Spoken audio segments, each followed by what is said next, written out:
আচ্ছা, আমরা পড়বো হচ্ছে ব্যাসিলাস নিয়ে। তো এটার মধ্যে আমরা বলবো spore forming bacilli. Spore forming ব্যাসিলার মধ্যে আমরা বলবো ব্যাসিলাস এবং ক্লস্ট্রিডিয়াম। ব্যাসিলাস এবং ক্লস্ট্রিডিয়াম হচ্ছে স্পোর ফর্মিং ব্যাসিলাই।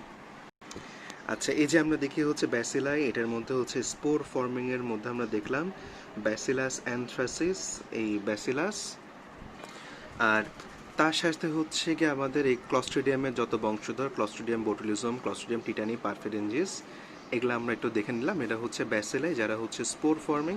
তার মধ্যে অ্যারোবিক মানে বাতাস লাগে হচ্ছে ব্যাসিলাসের, আর অ্যানারোবিক হচ্ছে গিয়ে আমাদের ক্লস্ট্রিডিয়ামের জাত, ক্লস্ট্রিডিয়াম অ্যানারোবিক। আচ্ছা, তাইলে আমরা প্রথমে চলে আসবো হচ্ছে এই ব্যাসিলাস। দে আর অব্লিগেট অ্যারোবস, মানে অবশ্যই তাদের অক্সিজেন লাগে, হ্যাভিং নন বালজিং স্পোর। আচ্ছা, এটা হচ্ছে গিয়ে সে আমাদের বিখ্যাত ব্যাসিলাই। যদি আমরা ভালো করে দেখি যে এটার কোনো বালজিং স্পোর কিন্তু নাই। আর পরে আছে হচ্ছে ক্লস্ট্রিডিয়াম। দে আর অব্লিগেট অ্যানারব, তার মানে হচ্ছে গিয়ে এরা অক্সিজেনের উপস্থিতিতে বাঁচে না, অক্সিজেন ছাড়া বাঁচে এবং উইথ বালজিং স্পোর। তাহলে যে অক্সিজেন ছাড়া বাঁচে তার আছে হচ্ছে বালজিং স্পোর, তার হচ্ছে গিয়ে ক্লস্ট্রিডিয়াম। আম হচ্ছে বালজিং। আচ্ছা, যদি ভালো করে দেখি এটা হচ্ছে সেই ক্লস্ট্রিডিয়াম। এই যে এখানে একটা আম আছে, একটা আম আছে, তার মানে এর স্পোর হচ্ছে বালজিং। আচ্ছা, এখন চলে আসবে হচ্ছে আমাদের অ্যানথ্রাক্স ক্যাপসুল, তার মানে হচ্ছে ব্যাসিলাস অ্যানথ্রাসিসের capsule. Polypeptide capsule made up of polyglutamate অথবা হচ্ছে ডি গ্লুটামেট ক্যাপসুল।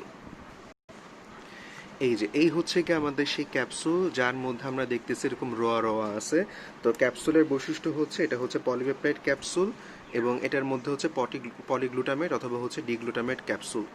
আচ্ছা, ক্যাপসুল ইজ প্লাজমিড কোটেড। যদি আমরা ভালো করে দেখি এইটার মধ্যে কি থাকবে, প্লাজমিড থাকবে এবং ইট ইনহিবিটস কমপ্লিমেন্ট মিডিয়েটেড ফ্যাগোসাইটোসিস। আচ্ছা, তাহলে অ্যানথ্রাক্সের ক্যাপসুল হচ্ছে গিয়ে আলটিমেটলি ফ্যাগোসাইটোসিস হইতে দেয় না, কমপ্লিমেন্ট মিডিয়েটেড ফ্যাগোসাইটোসিস হইতে দেয় না। আর হিউম্যান ট্রান্সমিশন কিভাবে হয়, কিউটিনিয়াস মুডের মধ্যে হয় কিভাবে, by spore entering through the abraded skin. কারো চামড়া ফাটা আছে, seen in people with occupational exposure of animals, most common mode. তার মানে যারা হচ্ছে চামড়া নিয়ে কাজ করে, গবাদি পশু নিয়ে কাজ করে, তাদের ছেঁড়া ফাটা স্কিন দিয়ে ঢুকে এটা, বা কসাইদের। বাই ইনহেলেশন অফ স্পোর, এটা হচ্ছে injection of carcasses of animals dying of anthrax containing spore manifested as bloody diarrhea। তার মানে হচ্ছে যদি কোনো একটা গরু মরে গেল অ্যানথ্রাক্সে, তো সেটার যখন পচা শুরু করবে বা তার যে মরা বডি আছে সেখান থেকে হচ্ছে অ্যানথ্রাক্স কন্টেনিং স্পোর চারদিকে ছড়ানো শুরু করবে এবং এইটা যদি কারোর ধরে তখন তার হচ্ছে ব্লাডি ডায়রিয়া হবে। আচ্ছা, এখন প্রশ্ন আসে হচ্ছে অ্যানথ্রাক্স কয় পদের। অ্যানথ্রাক্স হচ্ছে 3 পদের। Types of human anthrax mainly 3 types. একটা হচ্ছে কিউটিনিয়া, যেটা চামড়ার হয়, পালমোনারি লাংসে হয়, এবং হচ্ছে ইনটেস্টিনাল অ্যানথ্রাক্স। তো আমরা প্রথমে কিউটিনিয়াস অ্যানথ্রাক্স এবং হচ্ছে পালমোনারি অ্যানথ্রাক্সের মধ্যে পার্থক্য দেখব। আচ্ছা, কিউটিনিয়াস অ্যানথ্রাক্সের মধ্যে এরকম চামড়ার মধ্যে এরকম কালো কালো হচ্ছে গিয়ে দাগ হবে, কয়লার মতো দাগ হবে। এই জিনিসটা হচ্ছে আমাদের কিউটিনিয়াস অ্যানথ্রাক্সের হচ্ছে বৈশিষ্ট্য। তো অ্যানথ্রাক্স কথাটার মানে হচ্ছে কোল, তার মানে হচ্ছে কয়লার মতো এরকম কালো দাগ হবে। আর যেটা হচ্ছে পালমোনারি অ্যানথ্রাক্স, সেটা আলটিমেটলি লাঙের মধ্যে গিয়ে জমা হবে, লাঙের মধ্যে জমা হয়ে অনেক রকম গ্যাঞ্জাম করবে। আচ্ছা, কিউটিনিয়াস অ্যানথ্রাক্সে কি বলা হয়, এটা হচ্ছে হাইট পর্টার্স ডিজিজ। কেননা সেটা হচ্ছে যারা হচ্ছে ডকের মধ্যে কাজ করে চামড়া নিয়ে, গরু ছাগলের চামড়া নিয়ে, তাদের এই জিনিসটা হয়।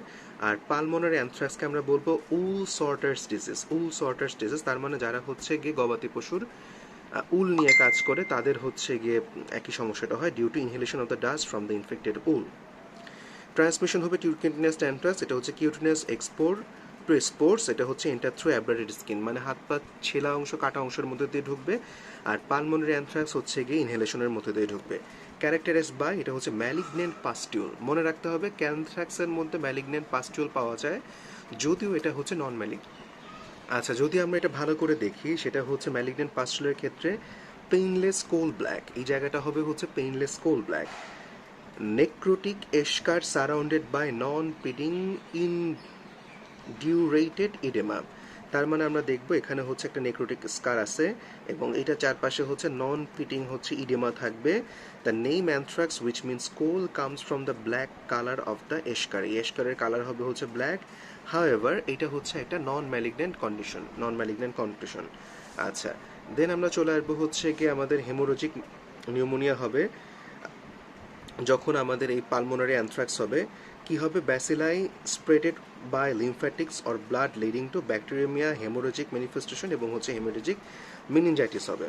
আচ্ছা, অকুপেশনস আমরা দেখব, সেটা হচ্ছে কাদের হবে কিউটিনাস অ্যানথ্রাক্স, এটা হবে হচ্ছে যাদের হচ্ছে ডক ওয়ার্কার, বুচার, এটা হচ্ছে স্লটার হাউসে যারা কাজ করবে, অ্যাব্বা টিওর, অ্যাব্বা টিওআই টোয়ের, এবং হচ্ছে ফার্মার, আর উল ফ্যাক্টরির মধ্যে হবে। অকুপেশন মোস্ট কমন 95% কেসে হচ্ছে কিউটিনাস অ্যানথ্রাক্স পাওয়া যায়, আর 5% ক্ষেত্রে হচ্ছে বা খুব রেয়ারলি ক্ষেত্রে হচ্ছে পালমোনারি অ্যানথ্রাক্স পাওয়া যায়। প্রোগ্রেশন হচ্ছে গিয়ে আমাদের আলটিমেটলি কিউটিনাস অ্যানথ্রাক্স যদি হয় তাহলে সেটা হবে হচ্ছে গিয়ে non fatal, self limiting, rarely become fatal, but wool sorters disease অথবা হচ্ছে পালমোনারি অ্যানথ্রাক্স হচ্ছে ফিটাল। বায়ো টেরোরিজমের ক্ষেত্রে এটা হচ্ছে কিউটিনাসটাকে সাধারণত ইউজ করা হয় না, কিন্তু পালমোনারিটাকে ইউজ করা হয়, most common form to be associated with bioterrorism. আচ্ছা, তো Bacillus anthracis and agent of bioterrorism, এটা সম্পর্কে আমরা একটু জানবো। সেটা হচ্ছে আমাদের pulmonary anthrax is the most common form seen in bioterrorism outbreak. It occurs by inhalation of anthrax spore from contaminated animal product. Animal product থেকে আলটিমেটলি ছড়ানো হয়।